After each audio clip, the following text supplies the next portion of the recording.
From Fluff to String, All About Yarn. PIDP 3240, assignment number 3, Pecha Kucha presentation, prepared by Tara Stone.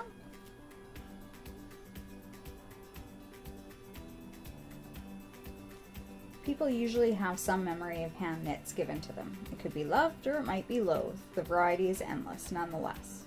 From dishcloths to nylon slippers and itchy sweaters to gorgeous lace shawls. Knitters gotta knit, and we knit a lot. You might wonder why knitters knit, especially when they can create atrocities. Well, they can also create ridiculous fun, like turning a 6-year-old into some sort of broody model, or to make a Christmas ornament that conveniently fits a Ninja Turtle. Equally likely, they may choose to fill an entire home with Christmas gnomes and give them as gifts to everyone they meet. While knitters choose to knit for many reasons, to keep their hands busy, a request was made, they want to learn a new skill, the most likely reason is the yarn calls them. Not unlike other crafters, yarn can literally scream your name from across a trade show booth, or whisper sweet nothings to you while you pet it in the store. You might wonder what's so special about a ball of yarn. Yarn is a bundle of potential to become anything you want it to. Yarn is not just what you see in the aisle of Walmart or in the dark corner of Michael's. Many of these colorful piles of strings are hand-painted by independent dyers working from home studios all over the world. Each dyer's style is unique to them, and they can create unique styles once knit up. Commercially dyed yarn can be identified by how it's wound into balls or comes in that's made on special equipment. Or it has a unique blends of fibers spun together. From batch to batch, they're very consistent in color with only minor variations, and they come in solids, stripes, and variegated. When you look at hand-dyed tonals, at first glance, the skein will look like a solid color that's all consistent throughout, but when knit up, you will see individual variations in the color as the dye is absorbed differently.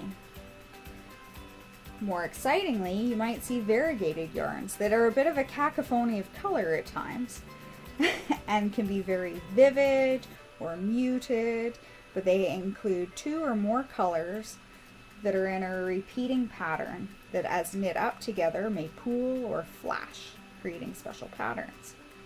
Another common dye format now is called speckled yarns, where it's usually a variegated base or very lightly colored base with high contrast color sprinkled on it for these little speckled effects. And they create a lot of depth and interest on something a little plainer. For real excitement, you could go into a self-striping yarn. So these have 2 or more colors in longer lengths of dye that create a repeating stripe pattern across the length of your knitted item, and they're most commonly used in socks for the smaller circumference, and they add fun and whimsy.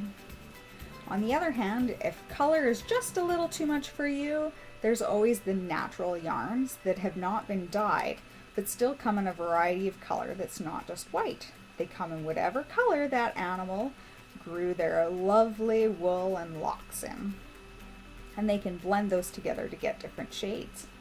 For those folks who wool is a problem for them, or perhaps they're vegan or vegetarian and they don't believe in it, there's also natural fibers that come from plants, such as flax, cotton, or silk. Hemp is another, and these are often lighter weight, they're cooler, and the fabric they make is quite different. You can generally identify commercial balls as those on the left that are wound together, and you can knit directly from those without preparation, where the one in the center is called a skein, and it's a long loop of yarn that needs to be prepared into a ball in order to knit with it if you don't want yarn barf.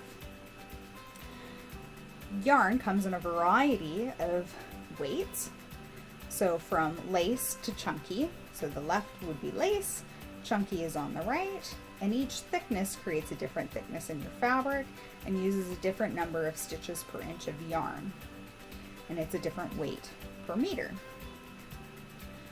Fingering weight, as shown here, is one of the most common and popular to purchase, as you can get 400 meters of yarn in a skein typically, and they're very often hand dyed. They're popular for socks, as well as you can do sweaters and shawls and pretty much anything in between, and you can hold it double to make worsted weight.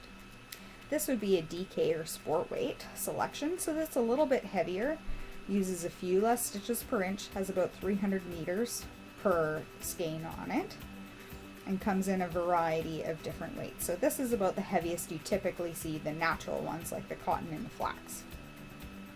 These would be worsted weight, so they're thicker. They're the most common ones you'll see in places like Walmart, but they're used across the board. They're great for sweaters, afghans, toques, mittens, anything where you want a little bit more warmth, and you can get them in every color under the sun. A little less common in self-striping, but definitely lots of variegateds. Finally, we would look at the bulky and super bulky or chunky. And so these are the really thick ones that knit up really fast. They're super popular for doing a toque in an afternoon with a great fluffy pom-pom, great for mittens. You can also use them for felting to make a felted bag. Where does this all come from? It all comes from fleece, and that's the fluff I talked about at the beginning. So hand dyers can dye fleece, or commercial buyers buy huge pounds and pounds of this fleece, and it gets spun into individual single thread plies that will be plied together. So with a spinning wheel at home, you could make a single bobbin, or say make 3 bobbins from the same fleece, ply them together, and then you have yarn, a 3-ply yarn that would be very durable. The one shown is probably about a worsted weight, a light worsted weight. Or you could take 3 different colors of fleece and spin them together for what you see in the 2 that are marled. Or you could take little butts and bobs of different fleece you have kicking around, spin them together. In this case, my friend has plied them together with a single black lace weight, and you can see how the difference is with that. I hope you've enjoyed this tour through yarn, and you now have a greater appreciation for why your knitting friends might be stuffing their bags full of awesomeness.